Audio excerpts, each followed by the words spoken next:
Assalamualaikum warahmatullahi wabarakatuh. Pamirsa subscriber YouTube Mang Cecep Gorbacep anu satia satuhu manco di mana wae ayana. Dina dangat ayana urang neraskeun carpon tina majalah Mangle tahun 1858 nomor 11. Judul anu baris kapidangkeun dina wengi ayana nyaeta Manehna Nu Mindeng Datang.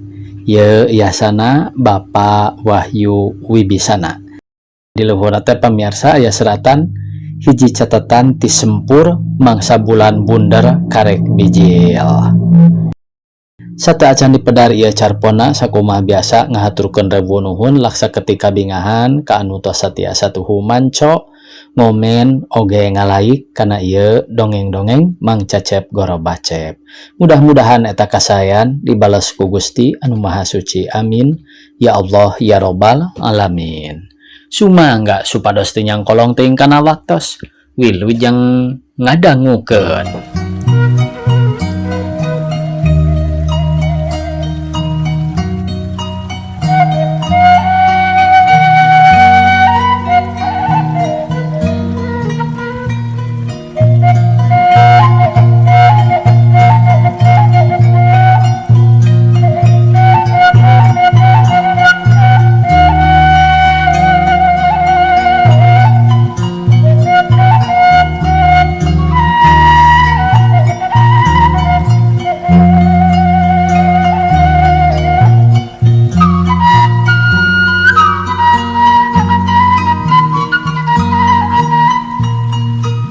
Ayeuna kuring boga kasimpulan ngeunaan dirina yen manehna teh hiji jelema abadi anu teu kapangaruhan ku waktu jeung ku sifatna ieu nu aya pangaruhna ka kuring. Kuring mandang ieu kahirupan tayalian iwal ti hiji usum nu ngabaku nu rek tetep kitu nepi ka kuring teu bisa ngimpi deui.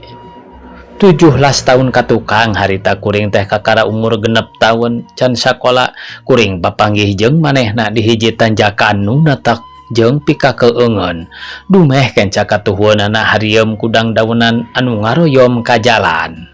Harita manehna teh make sigar jeung susumping seperti biasana dangdanan putri dina sandiwara. Kalawan teu resmi wawawuhan kuring geus jadi wawuh ka manehna padahal kakara harita kuring mah papanggih jeung manehna teh. Manehna nyampurkeun kuring jeung tuluy nyaritakeun yen manehna sakedeung deui rek nyaba kawetan jeung kolotna. Sorana halimpu. Kadengena mah setengah ditembangkeun. Demi Allah kuring teu ngabohong.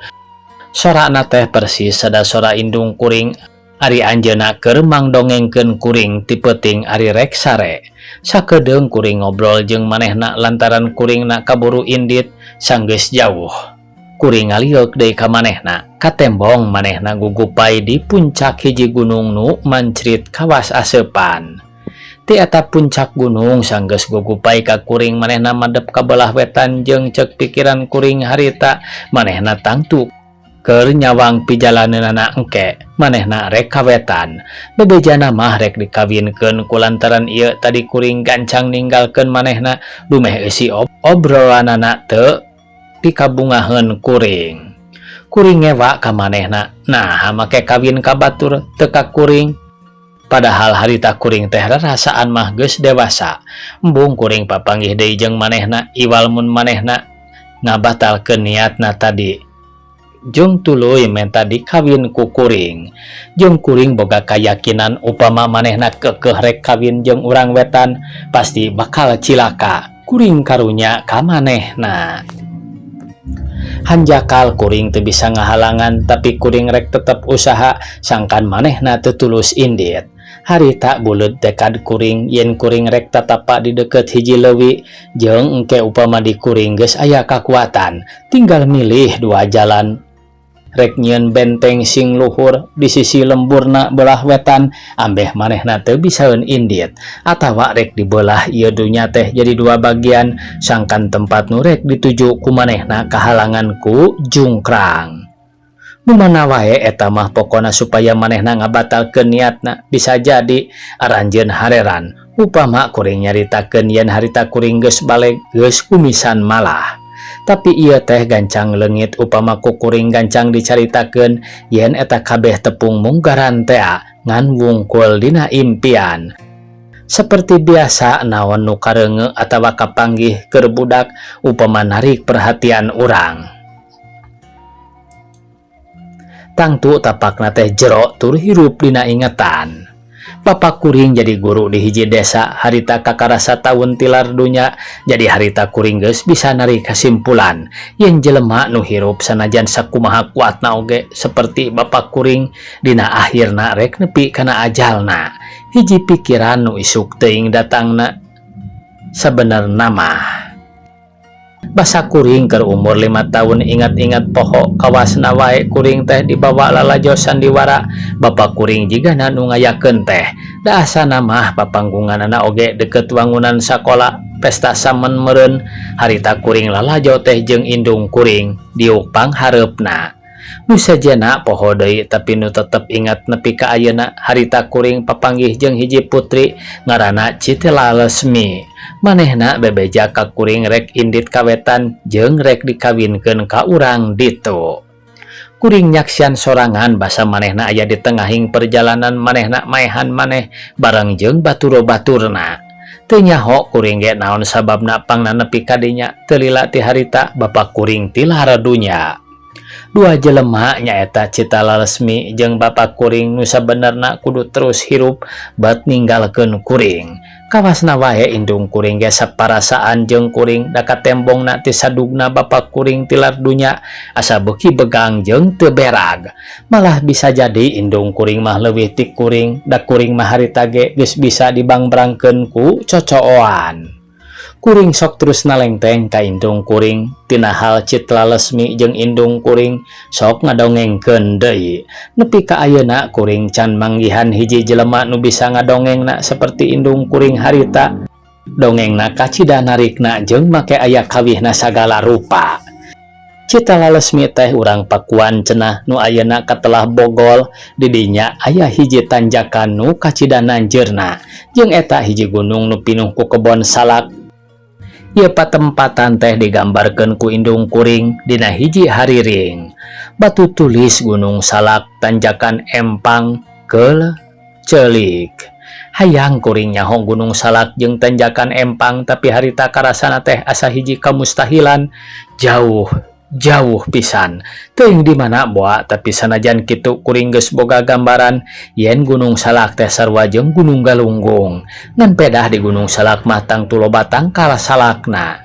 Jeung tanjakan empang kira-kira sarua jeung tanjakan nu aya di sisi lembur kuring tangtu moal beda-beda teuing malah bisa jadi sarua lantaran ngaran tempatna ge meh sarua.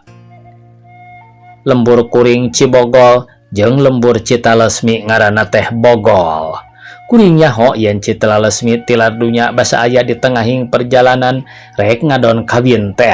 Kulantaran ieu kuring harita boga niat rek tapa sangkan kuring bisa ngahirupkeun deui manehna jeung malikan deui lalakonna. Upama geus malikan deui dina lebah rek indit kawetan kuring rek usaha satekah pola sangkan pamaksudanana dibatalkeun. Basa geus gilig rek tapanya kuring teh papanggih jeung manehna di tanjakan empang manehna make dangdanan putri seperti nu katenjo ku kuring dina sandiwara teh. Kuring nyaram indit tapi manehna bandel lain bandel ketang da manehna mah kumaha kolotna cenah. Kadua kalina kuring papanggih jeung manehna teh basa kuring geus sakola keur kelas 2 bisa jadi tapi maksud kuring rek tapa teh can dijalankeun keneh wae. Harita manehna make sigar emas jeung samping rereng tak-takna burigir koneng saperti sigarna. Rupana terobah seperti bareto jeung kuring harita asa geus boga umur 20 tahun. Papanggih deui 3 tahun ti harita keur kelas 5 asana mah di dieu mah aya embohna obrolan teh.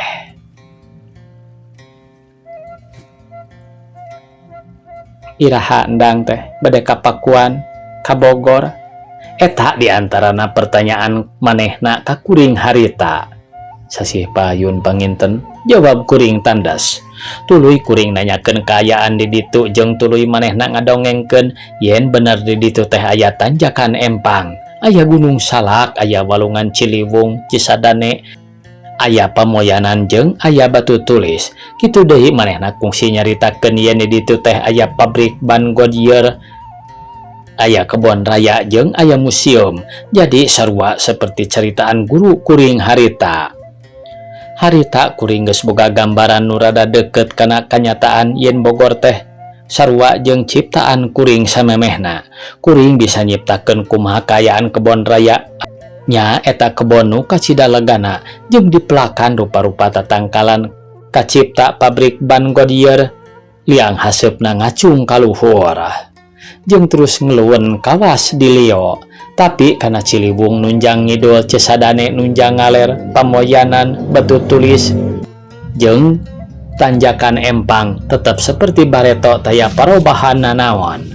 Kabehanana tetap boga rupa nu antik jeung lagu nu klasik seperti Citra Resmi nu tetap make sigar susumping jeung samping rereng teu make rok seperti awewe zaman ayeuna. Harita kuring nyipta Bogor teu disaruakeun teuing jeung Cibogor lembur kuring lantaran Bogor mah hiji kota gede nu tangtu ramena. Iraha kuring kapalengkeun ka Bogor? Eta pertanyaan hate kuring harita. Kuring hayang ngabuktikeun sakur nu dicipta-cipta ti baheula di sagigireun eta dongeng Citra Resmi beuki hirup dina hate kuring. Sanajan mustahil kuring bisa papanggih jeung manehna dina kanyataan, tapi dina alam ajaib sakali-kalieun manehna sok manggihan kuring. Jeung anehna di kuring aya kayakinan yen isuk jaganing geto kuring baris papanggih jeung hiji jelema titisanana, jaga mun kuring geus dewasa jeung geus nyaho Bogor. Iraha atuh kuring nyaho Bogor teh? Wallahu a'lam. 2 kali dina sataun basa kuring keur sakola di Bandung, manehna nepungan kuring deui harita umur kuring teh geus 16 tahun. Saperti biasa kuring geus ngadaguan manehna di tanjakan empang. Telila rentang-rentang ti tonggoh, manehna make dangdanan putri rupana persis seperti bareto, ngan harita mah asa beuki geulis jeung beuki loba imutna. Jeung saperti sasari manehna nyaritakeun rek kawetan rek dikawinkeun teh jeung kuring tetep ngahulag kulantaran manehna teu beunang dicaram. Gancang kuring ngaleos. Sanggeus jauh kuring ngalieu ka manehna, katembong manehna gugupay ku karembongna tuluy madep kawetan. Harita kuring asa boga umur 25 tahun. Kadua kalina dina tahun eta keneh kuring papanggih jeung manehna di sisi Cihaliwung. Harita kuring teh keur nguseup. Manehna datang ti tukangeun sajabati ngobrol nu geus biasa teh. Harita manehna milu mangnewakankeun lauk. Jeung bener teu lila ti harita 3 poe antarana kuring meunang wesel ti lembur. Umur 17 tahun kuring geus jadi guru di hiji desa di tutugan Gunung Galunggung. Harita kuring geus rada baleg. Basa pesta samun sakola nurutan bapak kuring bareto kuring ngayakeun sandiwara ngahajanyieun papanggungan kiduleun wangunan sakola di juru buruan deket Tangkal Limus. Ayeuna aya kasempetan kitu ceuk hate kuring harita. Naon nu aya dina impian manehna nu mindeng nepungan rek digambarkeun dina sandiwara. Kuring milih keur peran Citra Resmi, hiji budak awewe nu panggeulisna di kelas nu dicekel ku kuring. Sabenerna hayang kuring papanggih heula jeung jenisna nyaeta rek nelek-nelek kumaha bangun sigarna, tapi hanjakal taya peuting nu mustari manehna teu daekeun nepungan kuring. Naon nu dicatet dina lambaran hirup kuring? Kajadian sanggeus sandiwara sakola harita. Muga-muga kuring teu ngabohong yen aya 3 mojang nu aya di desa eta lain murid kuring. Sok maregat ari kuring balik ti sakola, maranehna sok ngirim bibit ka kuring atawa kuring diajak ka imahna. Tapi upama disuguhan memeh am eta dahareun teh sok dilengkahan heula ku kuring, ceuk kolot mah bisi kumaha onam cenah. Dina hiji poe mojang nu kadua nyuratan ka kuring ku aksara Arab nitah ka imahna. Kuring datang kalawan teu disangka ti awalna kuring ditanya dines. Iraha-irahana kuring rek ngawin manehna. Kacida ngajenghokna naon akal kuring sangkan kuring kaluar tina ieu kasulitan. Lir aya sora gaib nu nyarita kieu ka kuring harita. Maneh budak keneh kakara 18 tahun can mujeuhna kawin. Jeung ieu si omongan teh dicaritakeun ka manehna kuring kaget dumeh manehna becerik mani bangun ka nyeriana kara. Ti kajadian harita kuring tara nganjang-nganjang deui ka imahna sanajan manehna nyuratan oge. Kawin? Ah, kacida lucuna. Upama kuring kawin harita eta kecap can ngeunah kadengena ku kuring mah jauh keneh. Jeung saterusna kuring bet jadi hariwang aya di desa eta teh kulantaran kitu kuring hayang gancang pindah ti dinya. Dina hiji peuting kuring papanggih deui jeung manehna harita manehna keur mandi di leuwi tapi sigarna teh dilaan basa kuring datang gancang manehna hanjat. Basana dedengeun keneh. Iraha bade kapakuan teh? Ieu pertanyaan kacida ngagangguna kana pikiran kuring. Kuring teu bisa nangtukeun iraha-irahana jeung boa moal kalakonan. Kuring nyabana ditu, tapi ketang saha nu nyaho. Kabeneran teh lila ti harita ka sakola aya penawaran saha nu rek nuluykeun deui sakola, kontan kuring ngadaftarkeun. Kuring milih sakola nu aya di Bandung atawa di Bogor. Ku ngeunah kadengena sora Bogor. Nah nya di ditu tengke kuring bari sapanggih jeung titisan citra resmi. Nah nya kacidapi kabungaheunana mun ieu kabeh kalaksanakeun teh. Alhamdulillah 2 bulan ti harita kuring geus jadi urang Bogor, tapi anehna sanajan ieu tempat teh jadi panyileukan kuring ti baheula, bet geuning teu pikabetaheun kuring inget we ka lembur. Jeung kawasna kulantaran ieu kuring harita mimiti nulis lantaran hate kuring tinggaleun keneh di lembur. Ayeuna kuring geus 23 tahun umur teh geus 4 tahun ngumbara di Bogor, 3 kali manehna nepungan kuring dina rupa nu sasari di Tanjakan Empang, di Pamoyanan jeung di Lengkob Ciliwung. Satahun nu geus kaliwat eta impian teh geus digambarkeun dina hiji sandiwara citra resmi keur ninun jeung kuring nyamperkeun manehna bari sasapu putri nu digambarkeun harita. Sabenerna teh sarua jeung kalangkang impian kuring, tapi terus terang ieu teh geus jadi panglipur ka kuring nu keur gandrung ku citra resmi.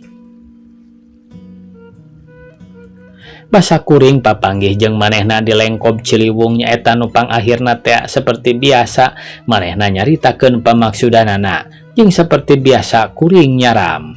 Beda jeung nu enggeus-enggeus mun baheula kuring nyaram teh dumeh kuring karunya ka manehna, tapi ayeuna mah rarasaan teh bet kuring jadi bogoh harita kuring asa boga umur 25 manehna 18 tahun.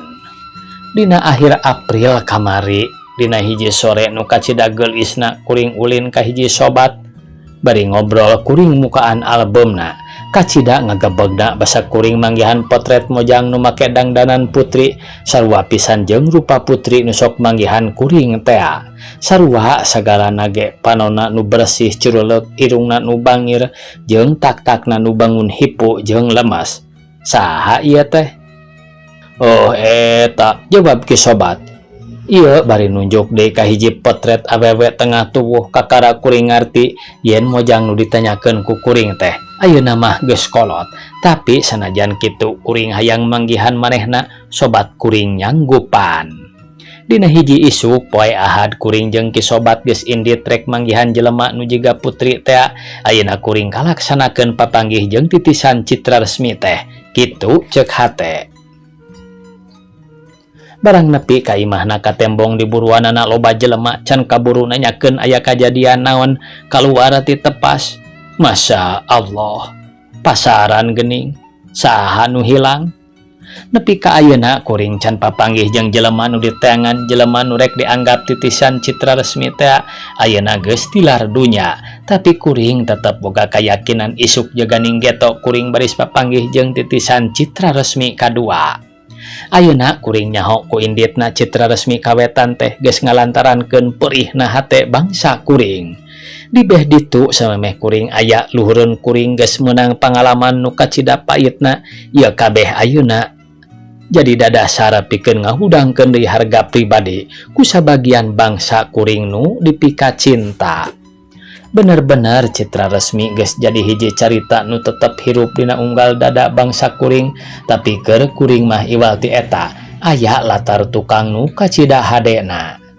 Geus lila kuring babuh jeung manehna dina impian unggal papanggih salawasna kuring nyaram indit ka manehna, tapi manehna teu ngagugo. Nah, kira-kirana upama manehna nurut ka kuring dina hiji impian, sajarah bangsa kuring bakal beda ti ayeuna?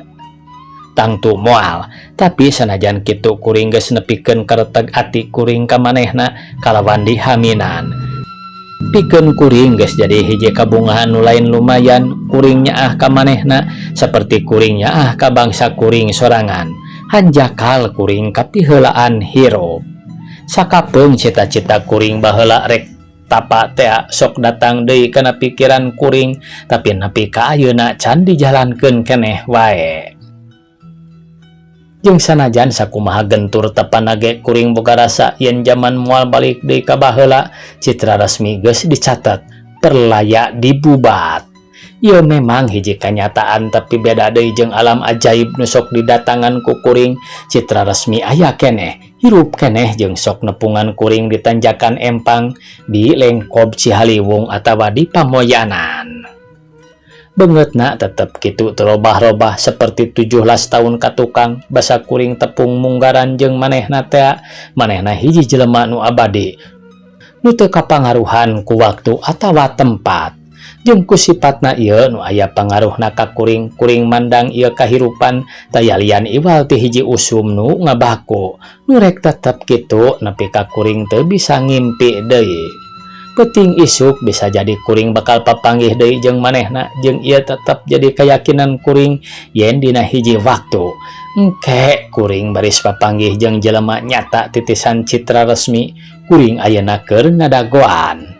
Hanjakal ayeuna kapaksa kuring kudu ninggalkeun Bogor jeung nu didagoan teh can datang keneh wae.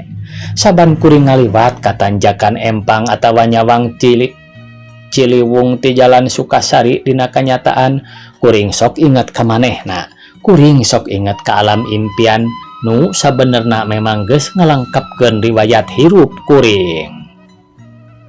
Antara impian jeung kanyataan di dieu pagalo jadi hiji, kulantaran kitu bisa jadi aranjeun bakal nyengserikeun kuring, bisa jadi. Tapi nu penting keur kuring kitu deui keur aranjeun, urang kabeh geus warawuh ka ngaran Citra Resmi jeung kana riwayatna. Upama kuring ditanya jika kumaha rupa Citra Resmi, di kuring aya potretna, jeung upama ditanya sada kumaha sorana, kuring tangtu ngajawab. Sorana persis sada hariring indung kuring, ari anjeunna keur mependek kuring baheula. Tamat cenah ieu pamiarsa carpon anu judulna Manehna Nu Mindeng Datang. Di handapna ieu teh aya seratan Kebon Kembang 14 Juli 1858. Sakitu anu tiasa kapihatur. Wassalamualaikum warahmatullahi wabarakatuh.